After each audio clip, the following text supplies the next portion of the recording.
Kylian Mbappé est-il trop médiatisé en France? C'est ce qu'on va essayer de voir dans cette vidéo. Salut à tous les gars, c'est Azial. Aujourd'hui, on se retrouve pour une nouvelle vidéo actu PSG. Ça en a pas l'air. On va parler du cas aussi Kylian Mbappé parce que il y a une actu qui est sortie autour d'Mbappé qui est plutôt intéressante et qui va permettre de démarrer un petit débat autour du cas Mbappé. C'est est-ce que finalement Kylian Mbappé est pas un petit peu trop médiatisé, puisqu'on va le voir, une actu qui est sortie qui m'a plutôt surpris, donc ça va me permettre de rebondir là-dessus. On va aussi parler un petit peu de l'actu PSG, on va parler de ce petit crack qui est affiché à l'écran, Nuno Mendes. On va parler de son retour, il y a eu quelques infos là-dessus, distribué par l'équipe qui nous donne un petit peu des actus concernant le retour de Nuno Mendes. On va aussi parler de pas mal d'autres choses autour du PSG. Vidéo actu, vous connaissez comme d'habitude.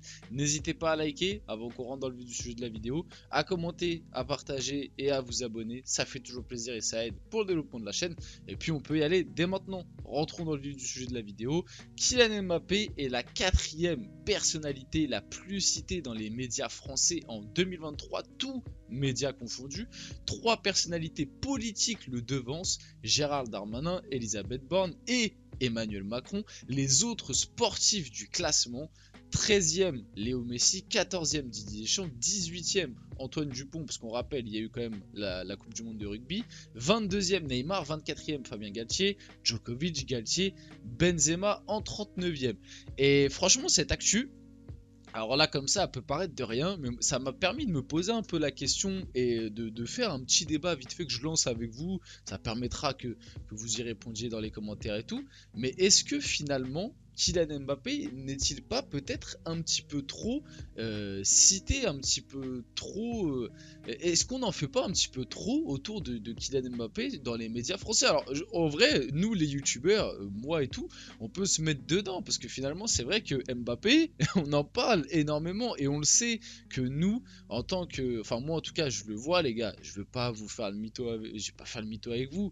Quand on parle d'Mbappé, ça vous attire plus. La plupart du temps, les vidéos qui concernent Mbappé, c'est les vidéos qui attirent plus facilement. Parce que aussi, je pense qu'il y a de la demande de votre part. Le cas Kylian Mbappé, c'est quelque chose qui intéresse. Quand Kylian Mbappé fait un mauvais match, on aime bien voir un petit peu les réactions de tous les médias ou de toutes les personnes pour voir ce qu'ils en pensent. Quand on arrive en période de mercato, tout le monde aime bien donner son avis sur Mbappé. Faut-il qu'il parte? Faut-il qu'il reste? Faut-il qu'il prolonge? Faut-il qu'il joue là? Faut-il qu'il joue avec lui? Faut qu'il joue avec ci? Faut qu'il joue... En fait, Mbappé, et je pense qu'aussi, ça c'est un petit peu lui qui l'a créé. Et en vrai, c'est en même temps à mettre à son crédit, à mettre à son honneur, et en même temps, c'est peut-être quelque chose qui peut lui desservir, je pense, parce que au bout d'un moment, quand tu es footballeur, après, voilà, on sait, il a un mental exceptionnel et tout. À l'époque, les Cristiano, les Messi, ils étaient aussi surmédiatisés.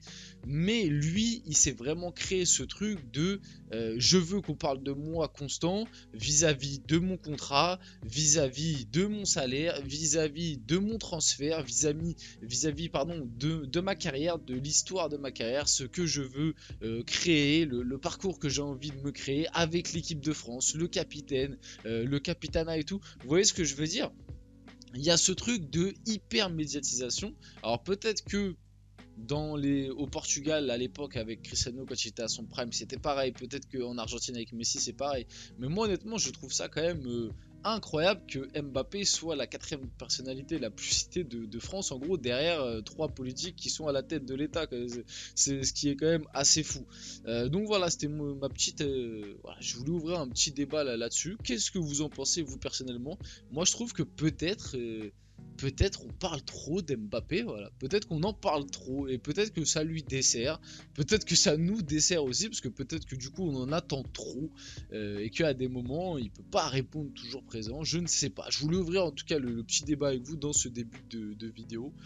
Voilà. Et en même temps vous lâchez la petite actu. On va enchaîner. Nuno Mendes pourrait être de retour fin janvier avec le PSG. Une bonne nouvelle enfin.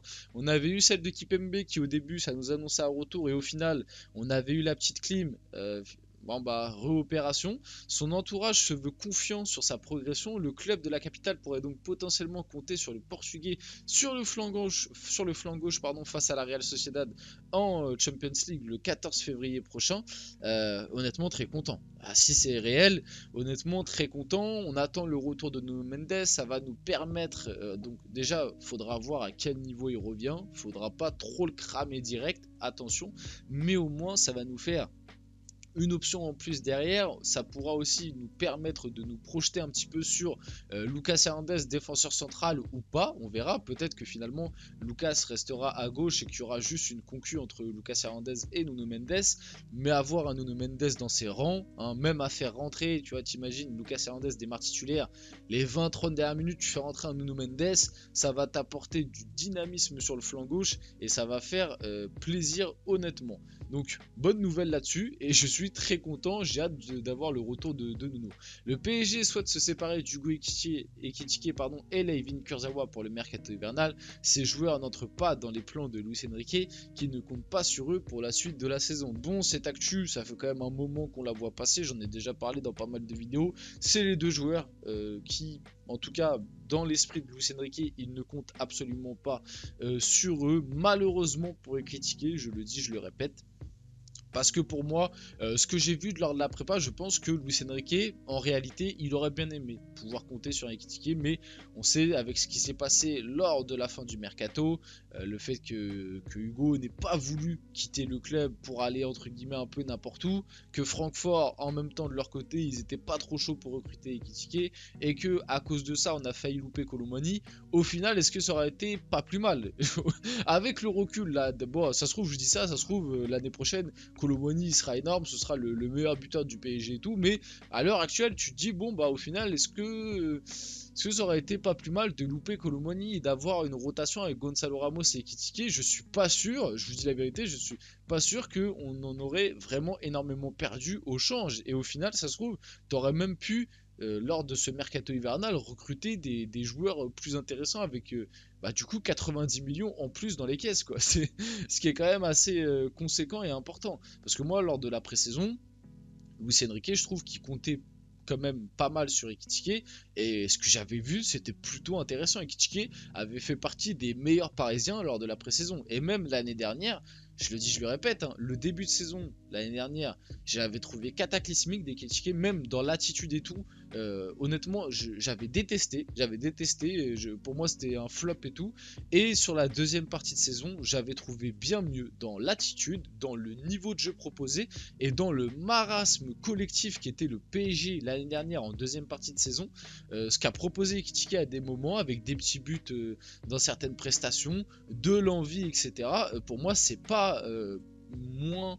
Enfin, c'est pas plus faible que ce que nous propose Kolo Muani cette saison. Soyons honnêtes.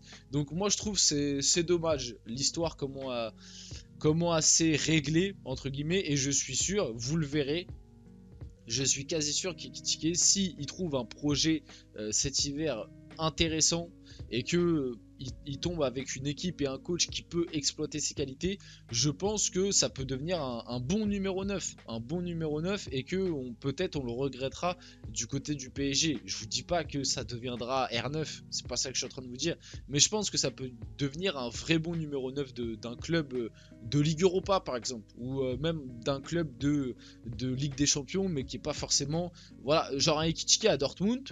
Bah, pour moi, c'est pas déconnant. Franchement, je vous le dis, c'est pas déconnant dans ce style de club-là. Ou même en PL, ça parlait à un moment de Newcastle. Ouais, une attaque à deux avec Isaac, ce serait pas déconnant non plus. À voir après ce qui se passe, on verra ça par la suite. Du côté de Kurzawa, bon, j'ai pas envie de parler d'un mec qui fait des TikTok, qui fait des live TikTok sur Warzone alors que le PSG est en train de jouer en Ligue des Champions. Vous avez bien compris ce que je pense de Kurzawa. C'est pas normal qu'en 2024 il soit encore au club. Mais bon, bref. Carlos Soler envisagerait un départ du PSG, enfin envisageait pardon, un départ du PSG en janvier, mais l'entraîneur Luis Enrique a fermé la porte à son transfert. Layvin Kurzawa et Hugo Ekitike restent les seuls indésirables. Carlos Soler, qui du coup de son côté aurait bien aimé partir lors de ce mercato hivernal. Moi si je vous donne mon avis, je suis pour. Honnêtement, je pense que Carlos Soler C'est pas un joueur dégueu, Carlos Soler. C'est pas un joueur de merde comme on veut nous le faire passer. Mais c'est pas un joueur qui a le calibre au PSG. Et ça, on s'en rend compte à chaque fois qu'il joue. Et je pense que même Luis Enrique, au final, s'en rend compte parce qu'il le fait jouer à un poste qui n'est pas du tout le sien. Et entre guillemets, il s'en sert comme une rustine. C'est dur à dire, c'est peut-être un peu des mots forts, mais c'est la réalité. Carlos Soler, à chaque fois qu'il joue avec le PSG, il joue latéral droit. Enfin, latéral dans le système de Luis Enrique qui peut grimper au milieu de terrain. C'est bien qu'il y a un problème quelque part. Donc bon, Luis Enrique veut quand même le conserver. Je pense que c'est pour faire le nombre au cas où, comme je vous le dis, pour l'utiliser un petit peu comme une rustine. Mais je pense que Carlos Soler va falloir s'en séparer à la fin de la saison. Et pour finir, ce à quoi ressemblera le maillot force du PSG qui sera commercialisé en janvier-février 2024, donc très bientôt. Donc voilà, vous avez un petit aperçu juste en bas de l'écran. On finit la vidéo là-dessus, j'espère que la vidéo vous a plu. Si c'est le cas, n'hésitez pas à la liker, à commenter, à partager et à vous abonner les gars, c'était Azial. Et on se retrouve très rapidement pour une prochaine vidéo.